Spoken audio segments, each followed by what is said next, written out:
Ils vont bénéficier d'un corner. Goran Kwame Martial, le dernier de la partie, certainement. La dernière occasion, la dernière possibilité pour le Stella de revenir dans la partie.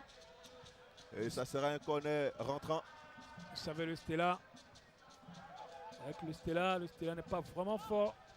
C'est pas son fort hein, sur les corners. Ouais.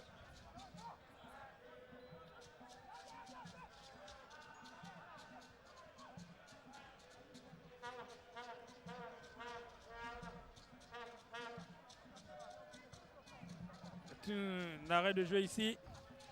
Tous les joueurs du CW sont descendus. Il n'y a pas de raison à rester devant. Ouais. On joue la dernière occasion de la partie. Logiquement, tout le monde devait redescendre.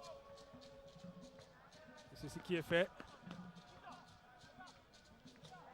On va sortir le joueur du CW. Ayefemi Christophe fait monter. Le portier, le corner est parti. La tête d'Ayefemi Christophe. Le ballon. Et je pense que là c'est fini. Voilà. Et c'est fini. C'est fini sur la victoire du CW Sport de San Pedro qui l'emporte ici à Robert Champrou. Le CW qui termine la tête haute cette première partie du championnat. Guillaume Aoutou, une seconde période vraiment bien animée. Bien animée, victoire méritée pour le CW Sport de San Pedro.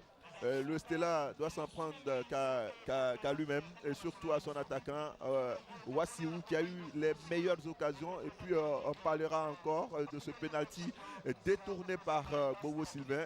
Et aujourd'hui, le CW, on ne dira pas que le CW ne mérite pas d'être à cette place. Le CW mérite amplement d'être à la place où il est, premier du championnat après la phase aller. Merci au CW qui aujourd'hui montre que ces deux précédentes victoires dans ce championnat n'ont pas été volées, n'ont pas été usurpées. Aujourd'hui encore, ils l'ont démontré. Ils ont encore les capacités, ils ont encore les moyens d'aller chercher ce titre de champion de Côte d'Ivoire. Bravo à eux.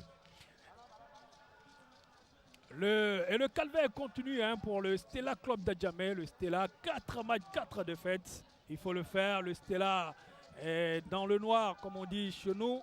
Le Stella n'est pas sorti de l'ornière. Encore une 4e défaite d'affilée.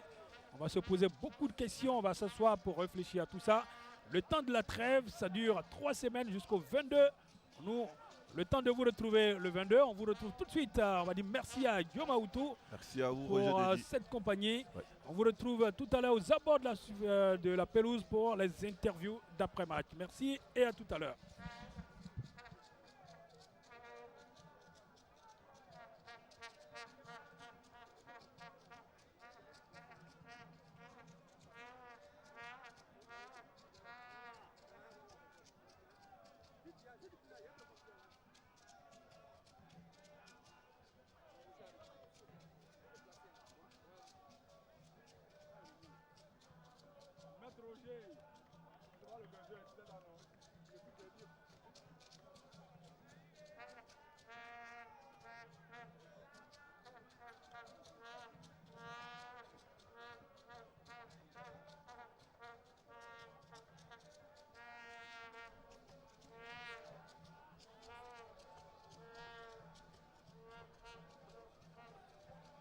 Kaba Mohamed, le Stella n'a pas réussi cet après-midi, un pénalty raté et puis au final, le Stella a un passif d'un but.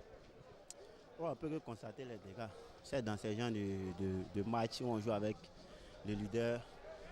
Les moindres occasions qu'on a, il faut qu'on les mette au fond. Hormis le pénalty, je pense qu'on a eu deux opportunités qu'on pouvait, mais malheureusement on n'a pas pu le faire, mais après on a constaté les dégâts. Je pense que actuellement on traverse une très mauvaise période.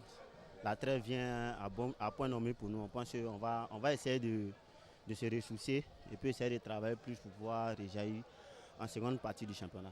4e défaite consécutive pour le Stella, vous l'avez dit, une mauvaise période.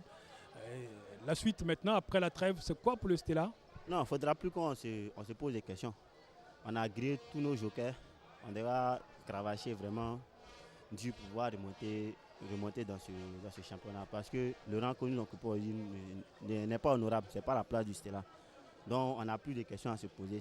C'est continuer à travailler 3 fois, 4 fois plus pour pouvoir remonter dans le championnat. Parce que ceux qui sont devant ont mis la barre cette année. Donc il faudra se batailler dur pour remonter. Pour vous, qu'est-ce qui a fait la différence cet après-midi? Je pense que vous l'avez bien souligné. On a manqué ce brin de chance là. Mais je pense que bon, c'est la loi du football. On fait avec, on accepte la défaite et puis bonne chance à eux. Et puis surtout, on a besoin de travailler pour aller de l'avant. Bonne chance à vous aussi, Kaba, et au Stella. Ah oui, il sait de quoi il parle. Sylvain Bogo, vous avez été énorme cet après-midi. D'où vous tirez cette inspiration?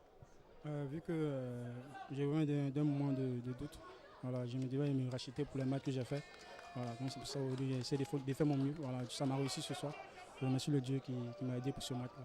Puis dans la ligne de mire, il y a la Coupe du Monde. Oui, c'est un objectif, c'est mon objectif premier. Voilà, partir de sa Coupe du Monde là et puis voilà, voir d'autres échéances encore pour pouvoir avancer dans ma carrière, quoi. Comment vous avez vécu ce penalty? Bon, c'est un penalty où, puisque à Gagnoa, je n'ai pas pu arrêter le penalty, je me disais que je dois aider mes amis. Voilà, le fait que d'arrêter ce penalty pour le mettre en confiance en plus. Voilà, c'est pour ça que j'ai fait de mon mieux pour enlever ce penalty là. Vous le connaissez le joueur, vous saviez où il tirait? Non, j'ai choisi mon côté, je suis parti. C'est ma grâce que j'ai pu enlever ce ballon. Qu'est-ce qui a fait la différence pour vous cet après-midi? La différence, c'est que comme on doit préparer la Ligue des Champions, on s'est dit qu'on doit se donner à fond, avoir une victoire pour bien rentrer dans cette compétition-là. C'est pour ça qu'on nous a donné les moyens pour pouvoir battre cette équipe-là. Donc on doit bien rentrer dans cette compétition pour être encore en poule pour la Ligue des Champions. Voilà. C'est pour ça qu'on s'est donné les moyens pour pouvoir battre cette équipe-là. Vous, il était important de finir cette première partie du championnat avec une victoire pour conserver votre poste, votre place de leader. Oui, c'était important du fait que la SEC a 2 points de nous. Voilà, on se devait de pouvoir garder ces 2 points, puis garder notre tête, comment on appelle, la place de leader. Voilà. Comme la SEC est nous talent de 2 points, on est obligé de pouvoir suivre le rythme de la SEC. Voilà. Allez, merci Bogo. Benson?